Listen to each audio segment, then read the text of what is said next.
barışın sözünü halkla kuruyoruz. Aynı zamanda 27'sine yapacağımız özgürlük mitinginin de ciddi anlamda bir toplumsal zeminini inşa etmek. Tabii bu 1,5 yılı aşkındır.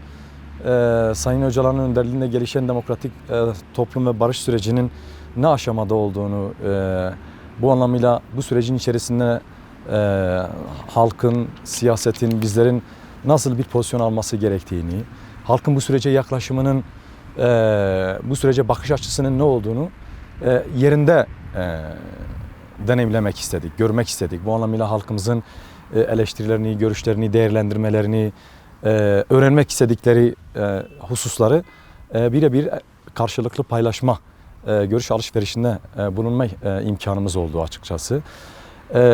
Biraz yöntem değişikliğine gittik bu çalışmaları sürdürürken. Kurumlarımızda halk toplantıları ve istişare toplantılarından ziyade halkın bulunduğu mekanlara ve alanlara bizzat kendimiz giderek, köylerden tut Zozanlara, işte halkın yaşam alanlarına, doğal yaşam alanlarına, ekonomik, siyasal, toplumsal yaşam alanlarına kendimiz giderek bu buluşmaları gerçekleştirdik ve 2 gün sonra da bu mitingi gerçekleştireceğiz. Mitingden sonra da bu çalışmamız süreklileşen bir şekilde devam edecek. Yine 2 koldan. Demokratik Bölgeler Partisi bu şekilde kendisini Kürdistan'da 2 bölgeye ayıracak şekilde bu çalışmalarını sürdürüyor. Elbette ki ekseni değil yani. Elbette ki mitingin önemli bir zemini haline getirmek istedik bu çalışmayı, fakat mitingle sınırlı tutacağımız bir çalışma değil. Mitingden sonra da işte Kuzey Serhat dediğimiz Dersim, Çukurova, Kürdistan'ın tüm kentlerinde bu çalışmaları, faaliyetleri yürüteceğiz. Tabii biz bu çalışmayı sürekli kılmak istiyoruz. Dolayısıyla bizler ile toplumun, halkımızın arasındaki görüş açısını, görüş farklılığını minimuma, en asgari düzeye indirmek isteyen ve süreç karşısında ciddi anlamda bir düşünce birliğini, bir fikir birliğini, bir eylem ve katılım birliğini sağlamak gibi bir şeyimiz var. Bir amacımız ve bir hedefimiz söz konusu. Tabii ki sürecin üzerinden 1,5 yılı aşkındır bir zaman geçti.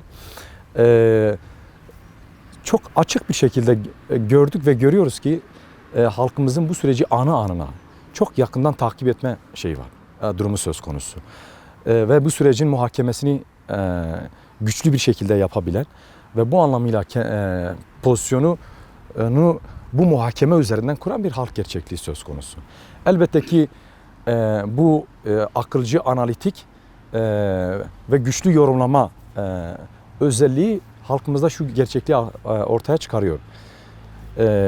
Sürecin başlamasından bu yana gerekse Sayın Öcalan'dan, gerek hareketten, PKK'den çok devasa ve tarihi adımlar atılırken bu sürecin en büyük güvencesinin hem PKK'den hem de Sayın Öcalan'dan atılan adımlar olurken, fakat buna mukabil, buna denk düşecek ölçekte ya da en azından bu sürecin iyi niyetini ortaya koyacak şekilde iktidardan ve hükümetten söylemin dışında yasal ve anayasal ya da bir yol haritasının oluşmaması halkımızda çok ciddi anlamda bir güven duygusu, sürece dair bir güven duygusunu, kaygısını oluşturuyor. Elbette ki iktidara ve hükümete yönelik bir güven durumu ortaya çıkmış değil. Bu anlamıyla bu süreci ele alırken 2 eksenli, 2 kanatlı bir denklem, bir parametre şeklinde ele alıyor. Bir yanı Sayın Öcalan, Kürt hareketi ve Kürt halkı buraya çok güçlü, muazzam bir şekilde bir güven ve bunun arkasında, bunun içerisinde yer alan bir halk gerçekliği. Fakat karşısında da iktidara ve devlete de çok ciddi anlamda bir güvensizlik söz konusu. Geçmiş deneyimlerden ve 1,5 yılı aşkın pratiklerinden de edindiği izlenimin temel sonucu olarak böylesi bir durum ortaya çıkarıyor. Tabii ki birinci en azından karşılaştığımız temel meselelerden bir tanesi bu. Bir diğer önemli olarak tartıştığımız konu, eleştiri olarak ifade edilen temel meselelerden bir tanesi, devletin hala, hükümetin hala Kürt meselesi gibi tarihi önemli, kıymetli bir meseleyi güvenlik eksenli, eski dille, eski zihniyetle, hala işte tırnak içerisinde terörsüz Türkiye tasfiye süreci meseleleriyle, terör süreci, terörü bitirme, terörü tasfiye etme, terörü yok etme meselesi olarak tanımlanması ve bunu sistematik ve kategorik olarak 1,5 yılı aşkındır hem dilinde hem uslubunda bir değişikliğe gitmemesi ciddi anlamda bu hükümet ve devlet kanadından bu sürecin hakiki bir şekilde ele alındığına dair ciddi bir kuşku söz konusu. Dolayısıyla bu mesele Kürt mesele iktidar ve hükümet kanadında Kürt meselesini çözme süreci olarak değil, PKK'yi silahsızlandırma ve silahlı mücadeleyi sonlandırma dönemi ve süreci olarak ele aldığına dair ciddi anlamda halkımızda bu yönlü bir şey var. Bir değerlendirme ve düşünce söz konusu. Elbette haksız bir değerlendirme de değil. Dolayısıyla bunları bir araya getirdiğimizde sürece dair, sürecin ortaya çıkarması gereken enerjisine, motivasyonuna, umuduna, inancına dair ciddi anlamda bir güven kaybı ve bir tedirginlik durumu söz konusu. Fakat altını özellikle çizmek istiyorum. Bu anlamıyla önderliğin bu sürecin mimarı ve müzakereci olmasına ve Kürt hareketinin önemli bu sürecin bir aktörü ve bir parçası ve bir denklemi olmasına ciddi anlamda güven duyan bir halk gerçekliği söz konusu. Fakat dediğimiz gibi devlete ve iktidara ciddi anlamda da bir güvensizlik söz konusu olduğunu ifade etmek mümkün. Diğer önemli bir yan, elbette ki biz hep yasal ve anayasal hukuki adımları konuşuyoruz. Fakat bu sürece güven duygusunu yaratacak olan, bu sürece toplumsal katılımı ve toplumsal meşruiyeti büyütecek yasal ve anayasal hukuki adımlara ihtiyaç duymadan da atılması gereken, yapılması gereken birçok adım vardı. Bunların başında işte Kobani davasının düşürülmesi, tutsakların serbest bırakılması, cezaevlerinde sürelerini doldurmuş ama cezaevi gözlem kurullarıyla tahliyeleri ertelenen, 6 ay, 1 yıl ertelenen arkadaşların tahliye edilmemesi, haklarında hala siyasi dava soruşturma, kovuşturma açılan onlarca, yüzlerce insanın olması ve kayyumların hala iş başında oluşu, bunların hiçbir tanesi yasal ve anayasal hukuki adımlar gerektirmeyen ama bu sürecin yerine getirildiğinde de, yapıldığında da bu sürecin gerçekten de katılımını, toplumsal meşruiyetini, inancını ve umudunu da büyütecek olan adımlardı. Bunu da yapmayan bir hükümet, bunu da yapmayan bir devlet aklı ortadayken anayasal, yasal ve hukuki adımlara dair mesele ikinci planda kalıyor ve dolayısıyla gerçekten bu somut iki temel gerçeklik üzerinden toplumun ciddi anlamda bir şey var, bir tedirginliği. Bu süreçte akamete uğrayabilir, bu süreçte başarısızlığa uğrayabilir, bu süreçte demokratik bir çözüme, demokratik katılıma, demokratik siyasete evrilmeyebilir ve tekrardan işte savaş ve çatışmalı ortama dönülebilir ihtimali ve olasılığı hala çok güçlü bir seçenek, güçlü bir ihtimal ve olasılık olarak ortada duruyor. Ve bu anlamıyla elbette ki bir diğer tartıştığımız önemli meselelerden bir tanesi de halkın bu süreç içerisinde ne yapması gerektiğini, yani halkın biz bu sürecin içerisinde ne yapmalıyız, ne yapabiliriz meselesi üzerinden epey belki de şunu ifade edebilirim. En yoğunluklu olarak tartıştığımız ana gündemlerden bir tanesiydi. Tarif ettiğimiz, ifade ettiğimiz bütün bu negatif, olumsuz durumlara rağmen halkın bu sürecin başarıya ulaşması, ilerlemesi ve Kürt meselesinin, Kürt sorunun artık demokratik ve siyasal bir zemin ekseninde çözümüne kavuşmasına ilişkin çok ciddi bir inançla söz konusu. Dolayısıyla bu anlamda kendi rolünü de tanımlamak isteyen, bu sürecin ilerlemesi için, bu süreçte hükümet ve devlet üzerinde demokratik baskı unsuru olabilme bağlamında kendi rolünü yeniden tanımlamak isteyen, kendi gücünü, kendi kapasitesini yeniden tanımlamak isteyen ve bu anlamıyla somut örnekler, somut görevlendirmeler, somut çalışmalara dair epey kapsamlı tartışmalar yürüttük. Çalışmamızın odağımızı ya da yöntemimizi değiştirmemizin esas gerekçelerden bir tanesi de buydu. Gerçekten toplumu, halkları bu sürecin temel öznesi, temel aktörü haline getirmek. Sadece bu süreci televizyon ekranlarında, mikrofonlarda, açıklamalarda izleyen, dinleyen ve buna göre duygusunu, dünyasını, düşüncesini oluşturan bir halk gerçekliği değil.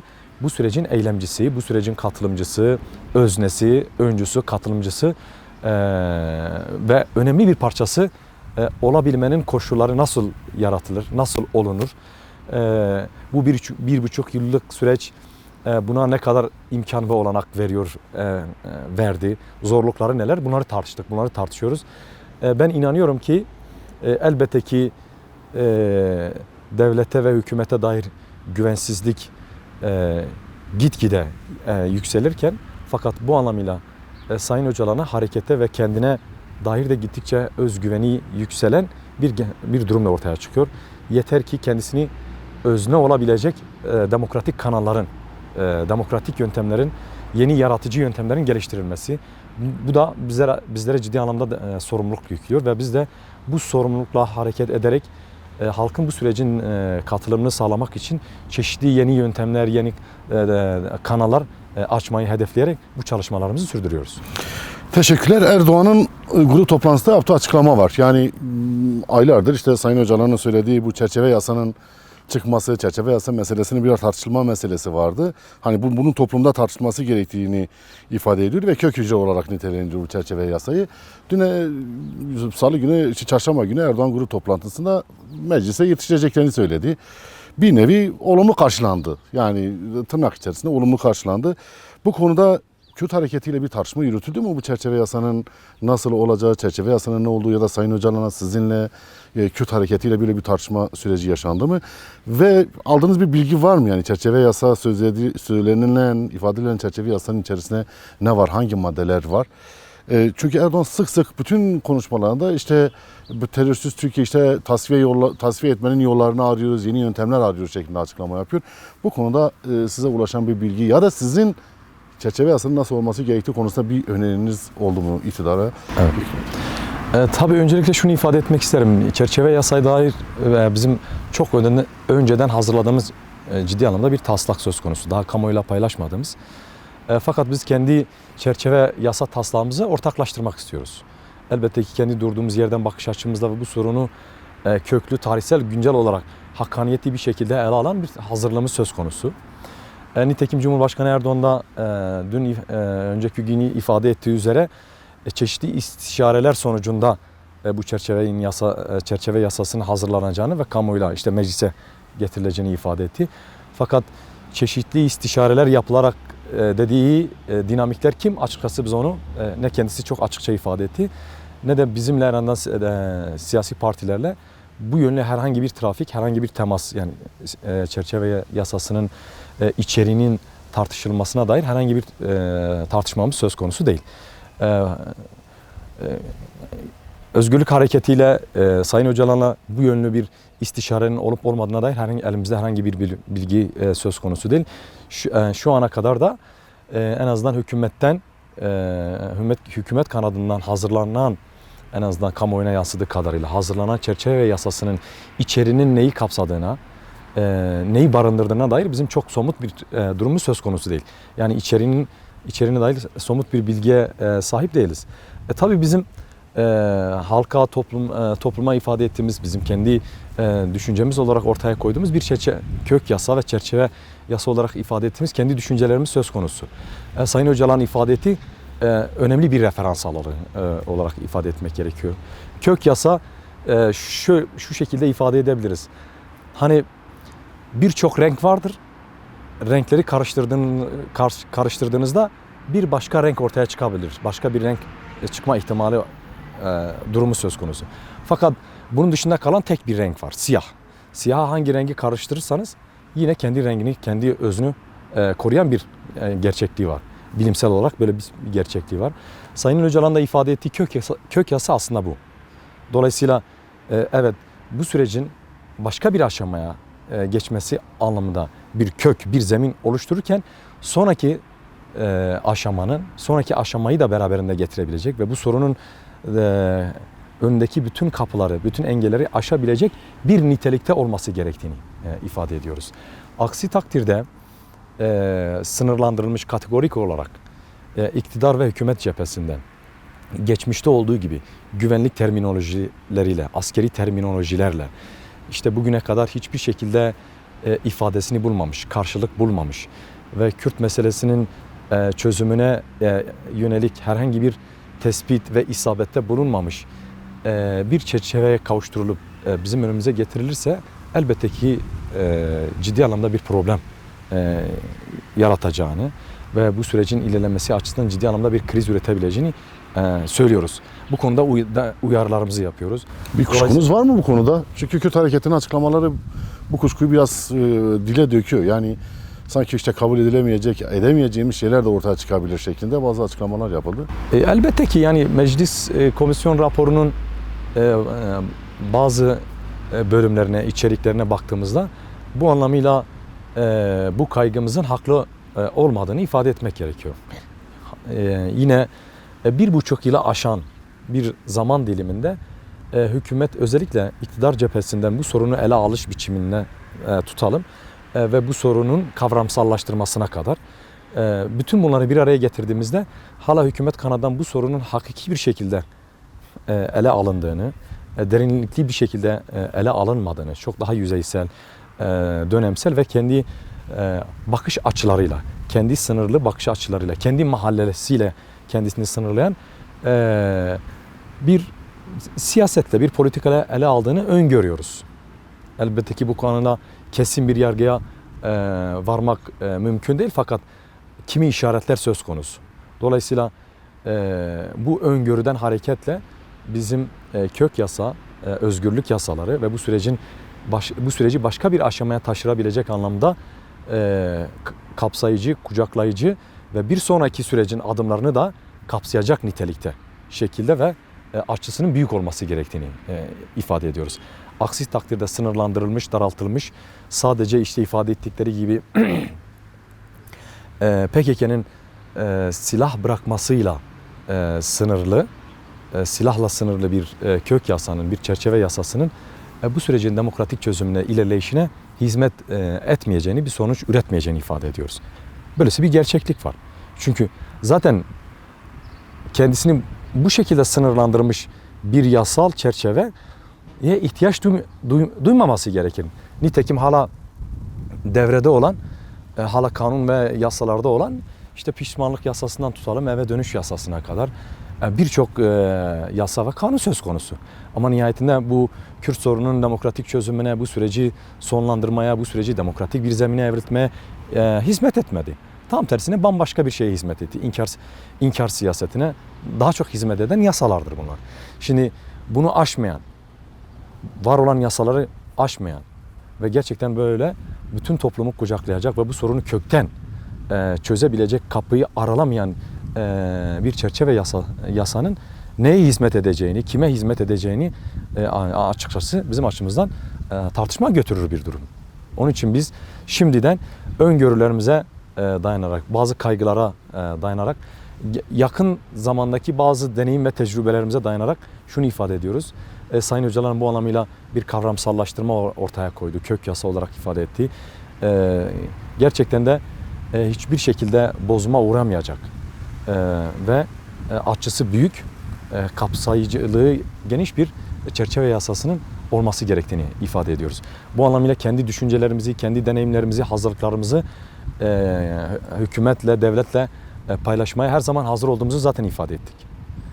Bu anlamıyla bizim güçlü ve tarihsel bir deneyimimiz söz konusu ve güçlü bir hazırlığımız da söz konusu. Elbette ki bu anlamıyla en yakın zamanda bu deneyimlerimizi, bu hazırlığımızı ve taslağımızı da paylaşmak isteriz. Dolayısıyla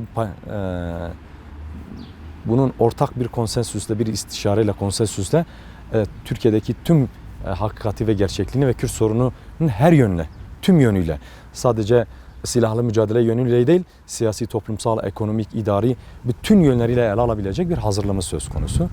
Elbette ki Kürt meselesi tam da böylesi bir mesele zaten. Bunu sundunuz mu iktidar çevresine ya da işte bu çerçeve yasayı hazırladınız? Biz bugüne kadar yaptığımız görüşmelerde defalarca kendilerine ifade ettik tabii ki. Hani böylesi bir hazırlığımız söz konusu. Sizin bu meseleyi ele alış biçiminizde ciddi anlamda bir daralma, bir daraltma söz konusu olduğunu görüyoruz, biliyoruz. Açıklamalarınız bu yönde. Dolayısıyla hazırlığımızın çok daha kapsamlı. Mesela deniliyor ya işte PKK'nın bütün silahlı unsurlarıyla tasfiyesi deniliyor. Biz de diyoruz ki Kürt sorununun bütün unsurlarıyla, yani Kürt sorunun ortaya çıkardığı, Kürt sorununa neden olan bütün yapısal meselelere ilişkin de bizim hazırlığımız tersinden. Yani onların kavramsal olarak ifade ettiği şey çözümsüzlüğü üretirken, tasfiyeyken biz tam tersine çözümün bütün parametrelerini, bütün dinamiklerini, siyasi, toplumsal, ekonomik, kültürel, idari bütün yapılarıyla ele alan ve bu konuda çözüm üreten bir hazırlığımız söz konusu ve bu hazırlığımızı her zaman paylaşmak istediğimizi ve paylaşmaya hazır olduğumuzu ifade ediyoruz. Umarım Cumhurbaşkanı Erdoğan'ın kimi istişareler sonucunda meclise getireceğiz dediği istişare meselesi en azından işte bizim hazırlıklarımızı ve diğer siyasi partilerin, sivil toplum örgütlerinin hazırlığını da kapsayacak şekilde bir istişareye kapsaması gerektiğini düşünüyoruz. Politikasında neden ısrar ediyor bu kadar? Yani Kürt hareketi bu kadar adım atarken, Kürt hareketinin bütün bu adımlarına, iyi niyetine rağmen AKP'nin ya da devlet kanadının, iktidar kanadının bu politikasında ısrarı ne anlama geliyor? Neden ısrar ediyor sürekli? Yani bir ifade değişikliği bile, mesela 1,5 yıldır hani terör meselesi bile, tırnak içinde söyleyeyim, terör meselesi bile iktidarın ağzından başka bir şeye dönüşmedi. Yani iyi niyetli bir şeye dönüşmedi. Ya da tasfiye meselesi ya da işte pişmanlık meselesi başka bir şeye dönüşmedi. Bir türlü iktidarın dili 100 yıllık gelen bir dil ve bu şekilde devam ediyor. Yani 1,5 yılda bu dönüşmeyen bir kelime bile dönüştürmeyen bir iktidarın atacağı adımın samimi olarak görebilir mi Kürt halkı? Ya da işte biraz önce söylediğim bu politikasındaki ısrarın temel nedeni nedir? Tabii biz bunu iki temel şeye bağlıyoruz açıkçası. Birincisi iktidarın çözüm ve çözümsüzlükteki çözümsüzlüğe bakış açısı. Bir de devletin bakış açısı. İki kategoriye ayırdığımızda bizce yani uzun zaman diliminde yürütülmüş tartışmalarda açığa çıkan böylesi bir gerçeklik şu.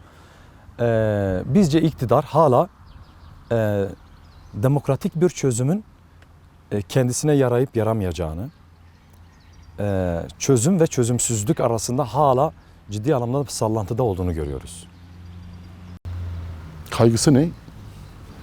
Kürt meselesinin çözümü, Kürt meselesinin demokratik çözümü, Türkiye'yi demokratik bir iklime, demokratik bir zemine kavuşturacak diyoruz.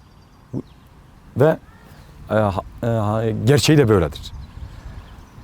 Demokrasinin, hukukun, insan haklarının, düşünce ifade özgürlüğünün, inkar siyasetinin geride bırakıldığı yeni bir siyasal, toplumsal iklime adım atılması gerektiğini ifade ediyoruz. Gerçekten Kürt meselesinin çözümü böylesi bir iklimi yaratabilecek potansiyele sahip. Fakat bu iklimin, bu potansiyelin kendisini otoriter,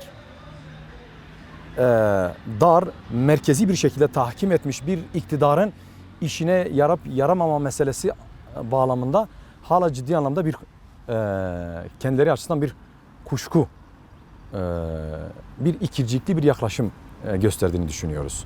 Dolayısıyla barış sürecinin, demokratik çözümün kendilerine yaramayacağı ihtimali hala büyük olasılıkla devrede. Bu anlamıyla iktidar hala bütünlüklü hareket etmiyor. Çünkü biliyoruz iktidarın etrafında kümelenen, içerisinde yer alan birçok kesimin savaştan ciddi anlamda, savaştan çatışmadan, çözümsüzlükten ve Kürt meselesinin devam etmesinden kaynaklı ortaya çıkacak olan otoriterleşmeden ciddi anlamda rant, siyasal, ekonomik ve toplumsal rant elde ettiğini biliyoruz. Farkındayız bunun. Ve bugüne kadar Cumhuriyet'in kuruluşundan, inşasından bugüne kadar sadece belli bir zümreye, sadece belli bir etnik aidiyete, belli bir kesime, bir sınıfsal kesime devletin bütün imkan ve olanakların sınırsız bir şekilde aktarıldığı bir zeminden vazgeçmek istemiyor. Devletin içerisinde de böylesi bir düşünce var. İktidarın içerisinde, hükümetin içerisinde de böyle bir akıl var, böyle bir güç var.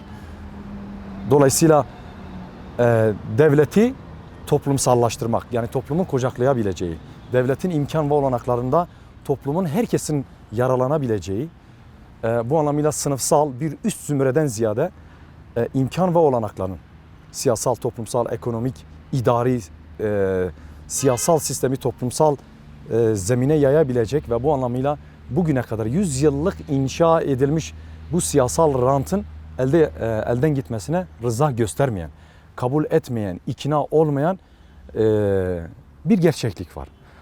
Ve bu gerçeklik bu süreçte ciddi bir güç olarak hala devrede ve bu sürecin hala dilinin dönüşmemesi, değişmemesi, bu sürecin içerisinde bir muhatap olarak, bir güç olarak hem gerek devlet içerisinde gerek hükümet içerisinde muhataplık olarak kendisini açık bir şekilde ilan etmemesi, ifade etmemesinin arkasında böyle bir düşüncenin yattığını görüyoruz. Kürt meselesi demokrasiyi gerektirir, toplumsallaşmayı gerektirir, halkı gerektirir. Sadece Kürtleri ilgilendiren bir mesele değil bunun demokratik çözümü. Türkiye'deki bütün halklara nefes aldıracak, demokratik, siyasal, ekonomik her yönüyle nefes aldıracak bir iklimin ortaya çıkmasını kapısını aralayacak diyoruz. Gerçekten de böyle bir hakikati, böylesi bir gerçekliği var. Fakat bunun bu zümrenin elindeki imkan olanakları ve siyasal rantı ciddi anlamda bu kesimler kaybetmek istemiyor. Dolayısıyla ciddi bir direnç var. Eskiden, önceki dönemlerde bu direnç çok daha agresif, çok daha siyasi, askeri, istihbarat, ekonomik güç deyim yerindeyse kontrolsüz bir güç iken bu kontrolsüz güç bu süreci biraz farklı kılan temel parametrelerden bir tanesi, öncekilerden ayıran noktalardan bir tanesi bu 1,5 yıllık içerisinde bu güçte biraz daha kontrollü hareket etme ihtiyacı hissediyor.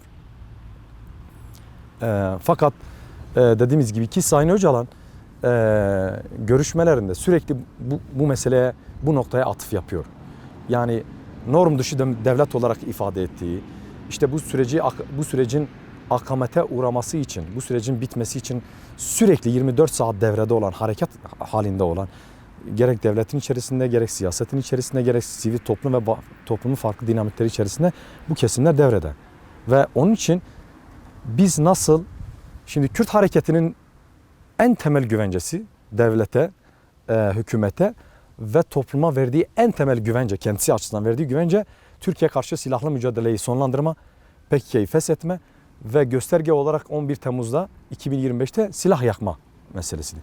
Bu Kürt hareketi açısından ve onun müzakerecisi Sayın Öcalan açısından ve Kürt toplumu açısından temel güvencedir. Yasal güvencedir. Hatta anayasal güvence diyebiliriz. Fakat hükümet ve devlet kanadından da buna denk düşecek yasal ve anayasal adımlar atılması gerekiyordu. Bu sürecin akamete uğramaması açısından. Ve bu noktaya, bu tedirginlik hala sabote edilme ihtimalini ortadan kaldırabilecek, hala işte tepe taklak olabilecek zemini geride bırakacak, ortadan kaldıracak yasal adımların atılması gerekiyordu. Fakat bunu ısrarlı bir şekilde devrede tutan, zamana yayan ve bu konuda hala o kesimlerin hareket etmesine imkan veren, olanak veren ve fırsat da veren bir atmosfer, bir iklim devrede tutuluyor. Açıkçası devrede tutulmasının, bu düşüncenin hala devrede tutulmasının arkasında bu temel iki düşüncenin yattığını düşünüyoruz. Birçok kesim var kendi siyasal rantından vazgeçmek istemiyor. Sadece askeri, sadece ekonomik rantı değil. Çok güçlü bir siyasal rant var. Kürt meselesinin çözümsüzlüğü üzerinden varlığını tanımlamış ve devletin içerisine etkili olmuş. Bu devletin sistemini çökertecek kadar ya da kitleyecek kadar güçlü mü bunun dışı devlet dediğimiz? Elbette ki yani norm dışı devlet bu devletin ana karakterini oluşturuyor. Yani tarihsel gerçeklik bunu ifade eder.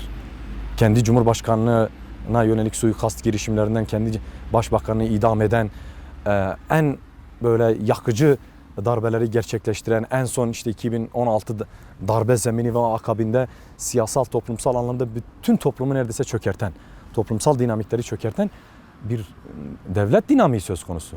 Elbette ki bu devlet dinamiğinin harekete geçtiğinde Ve bu potansiyel sürekli kendisini dinamik, canlı ve güçlü kılmak arzusunda. Ve bu hala bütün yönleriyle devrede. Bütün yönleriyle devrede. Mesela şöyle düşünelim, dikkat edin, PKK çatışma zemini yaratabilecek bütün noktalardan kendisini geri çekti. Yani herhangi bir zemine fırsat vermemek açısından. Yine Türkiye karşı silahlı mücadeleyi sonlandırdı. Bütün bunlar olası bir ihtimali, yani olumsuz bir ihtimali ortadan kaldırmaya yönelik çok tarihi adımlardı. Peki her yönüyle bildiğimiz ve devletin içerisinde ciddi bir güç olarak bildiğimiz devletin inşasından günümüze kadar 100 yıllık ve devletin ana unsurunu, ana taşıyıcı zeminini oluşturan böylesi bir gerçekliğe yönelik bu hükümetin, bu devletin bu kesimleri tasfiye etmeye yönelik, daraltmaya yönelik ya da bu işte yapıları, örgütlenmeleri dağıtmaya yönelik herhangi bir girişimi söz konusu mu? Söz konusu değil. Bu dinamikler yeri yerinde duruyor. Siyasi dinamikler, inşa ettiği siyasi dinamikler dahi. Hala Milli Türk Talebesi, yani 1970'lerden kurulmuş ve Kürt halkına, sosyalistlere, solculara, demokratlara, inançlı kesimlere yönelik kontrgerilla faaliyeti yürüten ve 1980'e kadar faaliyet yürüten örgütlenmeler yeniden inşa Türemeye başladı, evet. Biz biliyoruz Kürdistan'da hala işte Türk intikam tugayları, işte kurumsal yapılar, dernekler adı altında gerçekten de paramiliter yapılar örgütlendiriliyor yani. Ve bu devletin gözetimi altında, bilgisi dahilinde ve yer deyim yerindeyse onayla gerçekleştirilen bir durum. Bütün bunlar tasfiye edilmesi gerekirken, daraltılması gerekirken, ortadan kaldırılması gerekirken, daha sivil, daha demokratik yapılar inşa edilmesi gerekirken, dikkat edin Kürt hareketine. Kürt hareketi bu bir buçuk yıllık zaman dilimi içerisinde bizler siyasi partilerin dışında bütün çabamızı demokratik, sivil alanların, kurumsal yapıların inşa edilmesi çabasını gösteriyoruz. Kültür sanat kurumlarından tutun edebiyat kurumlarına kadar. Gerçekten toplumu rahatlatacak, yani toplumun düşüncesini, bakış açısını ve barışa, demokratik çözüme rotayı oraya çevirecek kurumsal yapılar inşa ediyoruz. Ama devletin ve siyasetin uygulamış olduğu hareket kabiliyetine baktığımızda tam tersine daha paramiliter, daha gizli örgütlenmeler, dernekler, örgütlenmeler, kurumsal ocaklar ve benzeri örgütlenmeler aracılığıyla bambaşka bir giriyor, bir hazırlığa giriyor. Bu da bize şunu gösteriyor. Bu ne anlama geliyor? Bu şu anlama geliyor. Hala devletin içerisinde bu süreci her yönüyle sabote etmek isteyen güç çok güçlü bir şekilde... Ama buna müsaade eden de bir... Evet. İşte az önce tarif ettiğimiz, ifade ettiğimiz böylesi bir gerçeklik var.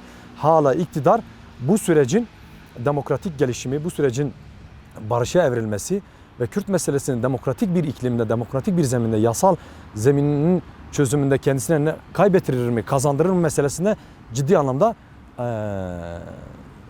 kaygılı, kuşkucu ve bu anlamıyla deyim yerindeyse ikircikli yaklaşıyor. Yani hala savaş seçeneği devrede tutan, çatışmasızlığı, çözümsüzlüğü devrede tutmaya çalışan bir hükümet karşımızda var. Biz pratiklerinden görüyoruz. Sonrasına bir hazırlık değil mi bu? Yani korkutucu tarafını söylüyor. Bizde bu açıkçası bu kaygı uyanıyor. Çünkü böylesi deneyimlerimiz söz konusu. Böylesi bir hafızamız da söz konusu. Yani Çukurca'dan bu toplantıları yaptık. Rubarok'tan bu toplantıları yaptık. Şemzinan'da, Gever'de bu toplantıları yaptık. Bu 1,5 yıllık zaman diliminde gerçekten de toplumun yaşam standartını, yaşam alanlarını, siyasal, toplumsal düşünüş biçimlerini, yani evet eskiye oranla bu süreç içerisinde devletin reflekslerinde, yaklaşımında, topluma yaklaşımında evet bir normalleşme, bir yumuşama ve bir ön açma demokratik anlamında. Bir ön açma bağlamında hiçbir pratiği söz konusu değil. Tam tersine hala büyük bir savaş bölgesi orası. Şırnak'tan tutalım, Hakkari'ye, Hakkari'den Van'a, İran sınırına kadar hala buralar neredeyse eski güvenlik zihniyetiyle, yaklaşımıyla, çatışma ve savaş yaklaşımıyla yönetiliyor yani. Sivilleşmeyi gerçekleştirecek, o toplumsal kucaklaşmayı yaratacak, kapısını aralayacak herhangi bir pratik göremiyoruz. Tam tersine hala toplum asker görüyor, hala toplum polis görüyor, hala istihbaratı görüyor, hala işte sokak aralarında çocuklar devletin silahlı unsurlarını görüyor yani. Dolayısıyla bu anlamıyla sivil topluma, demokratik bir topluma alan açan ve buna zemin açan, ön açan bir devlet gerçekliği yok karşımızda. Bir siyasal gerçeklik söz konusu değil karşımızda. İşte Şemzinan'da gördük geçen hafta devletin silahıyla bir uzman çavuşun bir aileyi nasıl katlettiğini gördük yani. Ve herhangi bir soruşturma söz konusu değil. İşte Batman'daki rehabilitasyon merkezindeki devletin, siyasetin, bürokrasinin, valinin, Aile ve Sosyal Politikalar Bakanlığı'nın onlarca defa takdirnamesine nail olmuş bir kurumun ne kadar alçakça, onursuzca insanlara zulmettiğini, öldürdüğünün, taciz, tecavüzden tutan birçok bu anlamıyla devlet gerçekten de bütün kirliliğiyle devrede yani. Bütün kirliliğiyle yani kirli unsurlarıyla devrede. Tasfiye edilmesi gereken, dağıtılması gereken, yok edilmesi gereken, artık aşılması gereken bütün kurumsal yapıların devrede olması, hala hareket ediyor oluşu, hala örgütleniyor oluşu, hala biz halkımızla, toplumla karşı karşıya geliyor oluşu meselesi açıkçası hala devletin ve hükümet içerisinde bu meseleyi çözmek istemeyen, bu süreci hala çözümsüzlük zeminde tutmak isteyen bir aklın güçlü bir şekilde devrede olduğunu ifade ediyor. Onun için bu söylemler, evet biz bu süreci önemsiyoruz. Hükümet kanadındaki açıklamalar bir güven yaratmıyor bizde. Toplumda bir güven yaratmıyor. Cumhurbaşkanı Erdoğan'dan tutalım hükümet sözcüsüne kadar. Yani dolayısıyla toplum somut göstergelere, somut yaklaşımı ve somut pratiklere dayalı olarak pozisyon alıyor. Yaklaşım gösteriyor bu sürece. Onu sadece hükümet kanadından yapılan işte kimi olumlu ve pozitif açıklamalar toplumu ikna etmek için yeterli değil. Belki biz bunu Ankara'nın göbeğinde, İstanbul'un göbeğinde bu paramiliter örgütlenmeleri çok fazla görmeyiz ama buyurun gelsinler yani. Buyurun Kürdistan'a gelsinler, buyurun Batman'a gelsinler, Hakkari'ye gelsinler, Van'a gelsinler, Ağrı'ya, Iğdır'a gelsinler, Ahmet'e gelsinler. Gerçekten devletin hala sürecin öncesindeki yüzü en çıplak haliyle devrede. Tam tersine farklı örgütlenmelerle daha fazla kendisini göstermeye çalışıyor. Ve bu da ciddi anlamda bu sürece ilişkinde bir tedirginliği, bir kaygıyı ve tekrardan acaba bu süreç bozulur mu, büyük bir savaş denklemine tekrar girilir mi kaygısını ciddi anlamda canlı tutuyor. Ve bunun sorumlusu biz değiliz. Biz hükümetin bu pratiklerini olumluya evriltecek tartışmalar yürütmeyeceğiz de. Bu anlamıyla sorumlu hükümetin kendisi, devletin kendisidir. Kendine dair kendisini dönüştürmeye, demokratik bir dönüşüme uğratması gereken devlet ve siyasetin kendisi bu anlamıyla kendisini topluma izah etmek durumunda, açıklamak durumunda. Sadece Kürt halkına değil, bütün Türkiye halklarına. Açıkçası toplumsal meşruiyetini gittikçe yitirecek olan ve yitirmeyle yüz yüze karşımış bir iktidarla karşı karşıya kalacağız yani. Bu zamana yayıldığı zaman ne kadar süreden söz ediyoruz? Yani Kürt hareketi hangi zamana kadar buna müsaade edecek, hangi zamana kadar bunun yani iktidar habire işte bir hafta diye gelecek hafta, öbür Mayıs, bir yıl, 1,5 yıl geçti üzerinden. Kürt halkının ya da Kürtlerin tahammül sınırı nereye kadar varacak? Yani iktidar fazla dedim ki iktidar bir yıl daha bu meseleyi uzattı. Bir yıl daha işte hazırlık çalışmaları falan yapıyoruz dedi. Ne olacak bunun sonucu? Nereye varacak yani? Tabii yani iktidarın ve devletin bu süreci iki kavramla aldığını ifade edebilirim. Çatışmasızlığın sürdürülmesi ve çözümsüzlüğün de sürdürülmesi. Yani bu süreci, bu 1,5 yılı aşan bir süreci iki kavramla ifade edersem ancak bu şekilde ifade edebilirim. Hani bütün pratiklerini, bütün yaklaşımlarını ortaya koyduğumuzda. Bir yandan çatışmasızlığın sürdürülmesini ve yönetilmesini isteyen ama aynı zamanda da çözümsüzlüğün de sürdürülmesini isteyen ve yönetilmesini isteyen bir iktidar ve devlet düşüncesi söz konusu. Tabii bunun ne kadar sürdürülebilir olduğunu elbette ki her birimiz biliyoruz. Her birimiz biliyoruz. Toplum da biliyor, halk da biliyor. Fakat buna ilişkin bir zaman tarihi, bir aralık vermek elbette ki halk adına, toplum adına burada konuşmak mümkün değil. Ama şunu biliyoruz. Kürt halkı açısından bu işin baş müzakerecisi olan Sayın Öcalan'ın bu anlamıyla rolü, durumu ve duruşu çok bizler açısından çok kritik ve önemli bir noktada duruyor. En önemli nokta. En önemli nokta. Elbette ki biz Sayın Öcalan'ın pozisyonuna, Sayın Öcalan'ın düşüncesine, yol göstericiliğine inanıyor, güveniyoruz ve ona göre hareket ediyoruz. Bütün zor ve kıt imkanlara rağmen bu süreci sürdürmek istemesi, bu süreci başarıya ulaştırmak istediğini de her seferinde kamuoyuyla da paylaşıyorum. Çok büyük bir ısrar da var. Evet, çok büyük bir ısrarla söz konusu. Dolayısıyla biz bu düşünceyi çok kıymetli biliyoruz, çok değerli biliyoruz. Halkımız da çok değerli biliyor. Yaptığımız bütün tartışmalarda, halk buluşmalarda açığa çıkan temel şeylerden bir tanesi bu. Gerçekten sadece Kürt halkının bir önderi olmaktan ziyade yani onurlu bir liderin, onurlu bir önderin, bir halk önderinin, halklar önderinin alması gereken bir pozisyonu aldığını 7'den 70'e halkımız bu anlamıyla Sayın Öcalan'ın duruşunu takdir ediyor. Ve elbette ki biz biliyoruz ki bu anlamıyla bütün imkan ve olanakları zorlayan ve bunu da sonuca götürmek isteyen bir durumla da hareket ediyor. Fakat şunu da biliyoruz, bilimsel olarak biliyoruz, siyasal olarak biliyoruz, toplumsal olarak da biliyoruz. Sayın Öcalan'ın mevcut şartları bu sürecin sürdürülebilirliği, bu sürecin başarıya ulaşması açısından daha fazla öteye götürülemez. Bunu da biliyoruz. İnsani olarak da biliyoruz.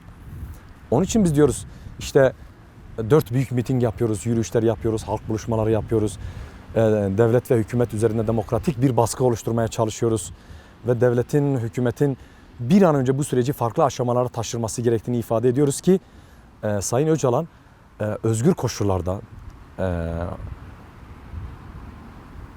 yasal ve hukuki koşullarda çalışabilecek ve bu süreci gerçekten başarıya ulaşabilecek şartların oluşması gerektiğini ifade ediyoruz. Bu şartlar söylenirken sanki Kürt halk önderliğinin şahsi için bir şartmış gibi öngörülüyor. Oysa mesela toplum şunu söylüyor değil mi size? Yani Kürt halkının özgürlüğü işte önderinin özgürlüğüyle bağlantılı bir durum yani. Bu statüden söz ederken Kürt halkının da statüsü elbette ifade Mutlaka, elbette ki biz bunu her tartışmamızda ifade ediyoruz. Böylesi bunun dışında başka bir hakikat, bir gerçeklik yok. Biz kendi tarihimizi biliyoruz. Yani işte 29 isyan tarihinden tutalım günümüze kadar ki mücadele tarihimize kadar böylesi bir gerçeklik yok. Mücadele önderlerini idam etmiş, sürgüne göndermiş, zindana atmış ama toplumun arzusunu, toplumun taleplerini yerine getirmiş böylesi bir tarihimiz söz konusu değil. Mücadele önderlerine nasıl yaklaşmışsa daha şiddetlisini toplumun kendisine yaklaşmıştır. Bizim tarihimiz bununla doludur. Şeyh Ubeydullah Nehri'den tutalım, Şeyh Said'e kadar, Seyit Rıza'dan tutalım mücadelemize kadar. İşte Sayın Öcalan bir değerlendirmesinde çok tarihi bir şey ifade etmişti. Bu çok önemlidir bizim mücadele açımızdan. Artık biz kaderimizi idam sehpalarına, müzakere masalarına, sürgünlerden, zindanlardan, işte savaş ve çatışmadan gerçekten demokratik siyasal mücadeleye ve demokratik bir çözüme taşımaya çalışıyoruz. Bizim mücadelemiz bu ve tarihsel olarak kaderimizmiş gibi lanse edilen, ifade edilen ve gerçekten de her yönüyle bununla nakşedilmiş bir tarihsel gerçekliğimizi dönüştürmeye çalışıyoruz. Sayın Öcalan'ın çabası bu yönlü. Sadece toplumdan soyutlanmış bir önderlik olarak kendisini ifade etmiyor. Kendisini toplumun içerisinde, toplumun arzularıyla, toplumun talepleriyle, toplumun özgürlük, demokratik bilinciyle yoğrulmuş ve onun içerisine eritmiş bir halk önderliğinden bahsediyoruz. Halklar önderliğinden bahsediyoruz. Ve halk bunun farkında, bunun bilincinde. Dolayısıyla şunu söylüyor, hepimiz şunu söylüyoruz. Sayın Öcalan'ın şartları, Sayın Öcalan'ın özgür ve demokratik ve hukuki koşulları bu süreci ilerletme bağlamında aynı zamanda devletin ve iktidarın bu meseleyi Kürt meselesini ele alış biçimiyle paraleldir, bağlantılıdır. Birbirinden kopmaz iki zincir olarak, iki halka olarak ifade ediyoruz. Hani nasıl bir halka tek başına bir anlam ifade etmezse aynı zamanda bu halkalar birbiriyle bağlantılı bir şekilde bir zincir oluşturur. Bir anlam ifade ederse aynı şekilde Sayın Öcalan'la halkın ilişkisi, halkın Sayın Öcalan'la ilişkisi ancak birbiriyle bağlantılı olarak ifade edildiğinde bir anlama kavuşur, bir değere kavuşur ve bir çözüme kavuşur. Onun için biz diyoruz ki bu sürecin ilerleyebilmesi, bu sürecin başka aşamalar, farklı aşamalar taşınması için Sayın Öcalan'ın özgür koşullarının ve hukuki yasal koşullarının mutlak suretle oluşturulması gerekiyor. Onun için biz bu mitingleri gerçekleştiriyoruz. Hani birileri bize diyor ya işte siz bu süreci provoke etmek mi istiyorsunuz? İşte yürüyüşler gerçekleştiriyoruz. Kimi gazeteler, kimi eski AKP'liler, kimisi işte medya organlarında herhangi bir şekilde artık karşılık bulmayan kesimler ve Kürt kimlikler bunlar maalesef. Bize diyor ki işte DEM Parti, DVP yürüyüşlerle, mitinglerle işte Sayın Öcalan'a özgürlük mitingleriyle, eylemleriyle acaba işte bu süreci sabote etmek mi istiyor? Hayır, biz bu süreci daha güvenceli bir şekilde, daha sağlam bir zemine, daha toplumsal bir zemine çekmek istiyoruz. Bizim muradımız, bizim derdimiz bu yönlü. Onun için bakış açısını değiştirmesi gerekenler aslında bu kesimler. Bu süreci toplumsallaştırmak istiyoruz. Devletin, hükümetin yapması gerekenin ama yapmadığı meseleyi kendimiz yapıyoruz aslında. Onun yükünü, işte hükümetin yükünü de bir yönüyle yapması gerekeni biz Kürt hareketi kendisi yapıyor. Siyasi partilerimiz, bizler kendimiz yapıyoruz. Kimse şöyle bir gerçekliği iddia edebilir mi? İşte Sayın Öcalan İmralı'da tecride kalsın ama biz Kürt meselesini çözeceğiz. Biz Kürt meselesini yasal bir zemine kavuşturacağız. Hukuki adımlar atacağız. Böylesi bilimsel, siyasal, toplumsal böylesi bir gerçeklik var mı? Hayır. Tarihimizde böyle örnekler var mı? Hayır. Tam tersine. Mücadele önderlerimize, halk önderlerimize nasıl yaklaşıldıysa aynı şekilde daha şiddetlisini, daha kapsamlısını halkımıza yaklaşılmıştır yani. Onun için bu halk biliyor. Bu halk Şeyh Said'i biliyor, bu halk Seyyid Rıza'yı biliyor. Bu halk Şeyh Ubeydullah'ı biliyor. Bu halk Mir Bedirhan'ı biliyor. Kendi tarihini, mücadele tarihini, direniş tarihini bilen bir halk. Dolayısıyla onun için kendi geleceğini, kendi demokratik ve özgür geleceğini Sayın Öcalan'ın özgürlük koşullarına ve özgür çalışma ve özgür yaşama şartlarında gören bir halk gerçekliği var. Kimse bunun dışında başka bir manipülasyon yaratmasına, başka bir arayışa girmesine, başka bilime, toplumsallığa, onlarca yıl rüştünü ve gerçekliğini ispat etmiş bir halk gerçekliğinin dışında başka bir arayışa girmesine gerek yok. Bunlar boş çabalar. İşte mitinglerde göreceğiz. Nevroz alanlarında görüyoruz, yürüyüşlerimizde görüyoruz. Görüyoruz yani. Daha ne kadar bu halk kendisini ispat etmeli? Daha ne kadar bu halk kendi rüştünü ispat etmeli? Kendi önderliğine, hareketine, mücadelesine, siyasetine bağlı olduğunu ve bu sürece bağlı olduğunu daha ne kadar ispat etmeli ve göstermeli? Dünyaya ilan etmeli. Bu hareket, bu önderlik daha ne yapmalı? En son adımı hiç kimsenin rüyasında bile beklemediği en son adımı getirip en önde atan ve bütün açık kendileri de söylesinler. Bütün dünyanın, bütün güçlerin bir araya gelip yok edemeyeceği yani ettiremeyeceği bir Kürdistan Özgürlük Hareketi'nin partisine, PKK kendi öz gücüne, öz güvenine, önderliğine dayanarak ve halkın gücüne dayanarak, inancına dayanarak kendisini feshetti ve Türkiye karşı silahlı mücadeleyi sonlandırma kararı aldı. Hiç kimse bunu yaptıramazdı zora dayalı olarak. İşte hani diyorlar ya Kürt halkı ve Kürt hareketinin güvencesi nedir? Kürt hareketinin güvencesi budur işte. Anayasası da budur. Yani bu işi anayasaya kavuşturma hani derler ya. Bu işi yasal zemine işte Kürt'ün ana yasası Türkiye karşı silahlı mücadeleyi sonlandırmadır.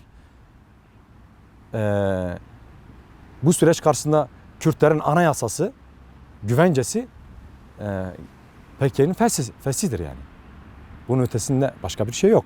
Ama peki ya devlet içerisinde, siyaset içerisinde bu çözümü yasal ve hukuki adıma kavuşturacak adımlar yok. Sürekli belirsiz bir zamana ertelenmeye çalışan bir akıl, bir siyaset, bir politika ve şunu açıkça söyleyeyim. Bak tüm samimiyetimle, gerçekliğimle ifade ediyorum. Bunu kişisel olarak da ifade etmiyorum. Bütün Kürdistan'da mümkün mertebe toplumun içerisinde, halkın içerisinde yaşayan, mücadele eden bir insan olarak söylüyorum. 10 yaşındaki bir çocuk dahi 10 yaşındaki bir çocuk dahi bizim çalışma görüntülerimizde var, belki bakmışsınızdır Şemzinan'da. 10 yaşındaki bir çocuğun söylemidir, medyaya yansıdı. Devletin ve hükümetin ne yapmak istediğine ve samimiyetsizliğine dair ciddi anlamda bilinç sahibi, farkında ve buna göre devlete ve hükümete de buna göre, bu bakış açısına göre pozisyon alıyor.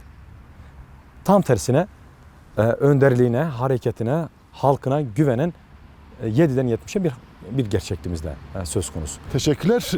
Yarın ve sonraki günler mitingler olacak. Bu mitinglere ilişkin özellikle Van mitinginde siz de yer alacaksınız. Buna ilişkin çağrınız nedir? Çağrınızla programı kapatacağız. Buyurun.